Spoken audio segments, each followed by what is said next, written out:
ഇത് കല്ലയം കൃഷ്ണദാസ്, നടൻ, ഗാനരചയിതാവ്, തിരക്കഥാകൃത്ത്, സംവിധായകൻ തുടങ്ങി സിനിമയുടെ വ്യത്യസ്ത മേഖലകളിൽ ഹ്രസ്വമല്ലാത്ത കാലം ജീവിതം ആഘോഷിച്ച ഒരു കലാകാരൻ.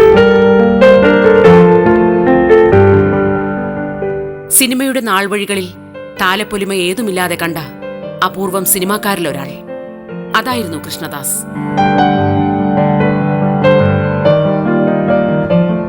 സിനിമയിൽ അത്ഭുതങ്ങൾ സൃഷ്ടിച്ച ഒരാളല്ല ഈ മനുഷ്യൻ. പക്ഷേ സിനിമയെക്കുറിച്ച് പറയുമ്പോൾ ഒഴിവാക്കപ്പെടേണ്ട പേരുകാരനുമല്ല. ഒരു സിനിമാ കഥയ്ക്കും അപ്പുറമാണ് ഈ മനുഷ്യന്റെ ജീവിതകഥ. പ്രൈമറി സ്കൂളിൽ പഠിച്ചുകൊണ്ടിരിക്കുന്ന സമയത്ത് തന്നെ ഞങ്ങളുടെ വീട്ടിൻ്റെ തൊട്ടടുത്തുള്ള എൻ്റെ സ്കൂളിൽ പഠിക്കുന്ന 2-3 കൂട്ടുകാരുണ്ട്. ചന്ദ്രൻ, ഗോപി ഇതൊക്കെ. അപ്പോൾ ഞങ്ങൾ സ്കൂൾ ടൈം കഴിഞ്ഞ് കഴിഞ്ഞാൽ പിന്നെ കളി, പിന്നെ ഉത്സവ പറമ്പുകൾ, അമ്പലത്തിലും അവിടെ ഇവിടെയൊക്കെ പാഞ്ഞ് നടക്കലാണ്. അപ്പോൾ ഓരോ ഉത്സവ സ്ഥലത്ത് കാണുന്ന നാടകം, കാക്കരിശിക്കളി, ഡാൻസ്, ഇങ്ങനെ ഓരോ പ്രോഗ്രാംസൊക്കെ കണ്ടു വരുമ്പോൾ അപ്പം നമ്മൾ തമ്മിൽ ഇങ്ങനെ ആലോചിക്കുകയും ഡിസ്കസ് ചെയ്യുകയും ചെയ്യും. എങ്ങനെയാണ് നമുക്ക് ഇതിൽ ഒരു ഭാഗമുക്കാവാൻ പറ്റുമോ എന്നൊക്കെ ആ ചെറുപ്പത്തിലെ തന്നെ ഇങ്ങനെ ആശയം വരും.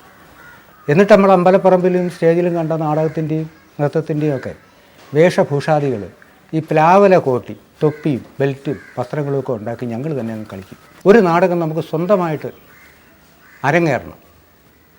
അങ്ങനെ ഈ വായനശാലയുടെ തന്നെ ഒരു വാർഷിക ദിനത്തിന് ഒരു നാടകം നമ്മൾ സെറ്റപ്പ് ചെയ്തു.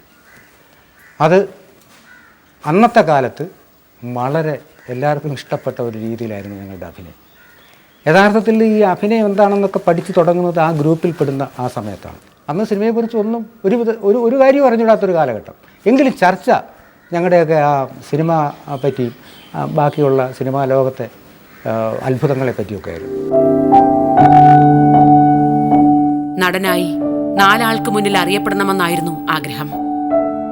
നാട്ടിൻ പുറത്തെ സിനിമാ ചർച്ചകളിൽ സജീവമായതോടെ വെള്ളിത്തിരയിൽ അഭിനേതാവായി തിളങ്ങണമെന്ന് വലിയ മോഹമായി. അഭിനയ ചക്രവർത്തിയായിരുന്ന സത്യനായിരുന്നു കൃഷ്ണദാസിന്റെ റോൾ മോഡൽ. അഭിനയ ആഗ്രഹവുമായി മലയാള സിനിമയിലെ വമ്പൻ ബാനറായ മെർലാൻഡിലെത്തി. 1967 ലാസ്റ്റ് ഹോട്ടൽ ഹൈ റേഞ്ചാണ് ചിത്രം. കൃഷ്ണ, തെലുങ്കിലെ കൃഷ്ണയും ഭരതനും വരുമ്പോൾ ഈ ഹൈ റേഞ്ചിലേക്ക് പോകുന്ന വഴിക്ക് ഒരു ചായക്കട സെറ്റുണ്ട്. അവിടുത്തെ ഒരു ചായക്കട മുതലാളിയുടെ ഒരു സീൻ.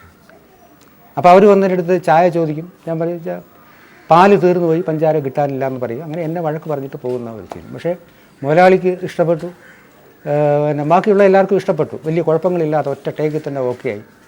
അപ്പോൾ ഇനി എന്നും അഭിനയിക്കാൻ പറ്റുമോ എന്നുള്ളൊരാഗ്രഹമാണ് നമ്മുടെ മനസ്സിൽ. പക്ഷേ എന്നും അഭിനയിക്കാൻ പറ്റില്ല എന്നുള്ള കാര്യം എനിക്കറിയില്ലല്ലോ. അപ്പോൾ അന്ന് ഈ സ്റ്റണ്ട് ഗ്രൂപ്പിൽ കുറേ സ്റ്റണ്ട് ആർട്ടിസ്റ്റുകളെയൊക്കെ വേണം, ജൂനിയേഴ്സായിട്ട്. അപ്പോൾ അതിലൊന്ന് എന്നെ പിടിച്ചു നിർത്തി. എൻ്റെ മാസ്റ്റർ ആൾറൗണ്ട് രായൻ എന്ന് പറയുന്ന ഒരു മാസ്റ്ററാണ് മദ്രാസിൽ. പുള്ളി എനിക്ക് 5-6 പഞ്ചും ഓട്ടവും ചാട്ടവും അടിയിടിയൊക്കെ തന്നു. എന്നിട്ട് ഞങ്ങൾ തമ്മിൽ ക്ലോസായി പറഞ്ഞു, ഇങ്ങനെ ഞാനിപ്പോൾ ഇവിടെ ഒരു ടെമ്പററി അപ്രൻറ്റീസ് എന്നുള്ള നിലയ്ക്കാണ്, അത് പോരാ. അഭിനയം മുൻപന്തിയിലാണെങ്കിൽ പോലും പക്ഷേ എപ്പോഴും എനിക്ക് ഇതിനകത്ത് ജീവിക്കണം. അതെൻ്റെ ഒരു ഭയങ്കര തപസ്യ പോലെയാണ്. അവർ ഇവിടെ ഒന്നും ശരിയാകത്തില്ല, അത് മദ്രാസിൽ വന്നാലേ ഒക്കത്തുള്ളൂ. ഇവിടെ വല്ലപ്പോഴും ഒരിക്കൽ മുതലാളിയും കുഞ്ഞാക്ക മുതലാളി എടുക്കുന്ന പടമല്ലേ ഉള്ളൂ. മദ്രാസിലാണ് സിനിമ കംപ്ലീറ്റ്. അപ്പോൾ മദ്രാസ് സ്വപ്നം കാണാൻ പോലും പറ്റാത്ത ഒരു സമയം. പിന്നെ കുറേ ദിവസം കഴിഞ്ഞിട്ട് മദ്രാസിലേക്കൊരു സുപ്രഭാതി വണ്ടി കയറുകയാണ്.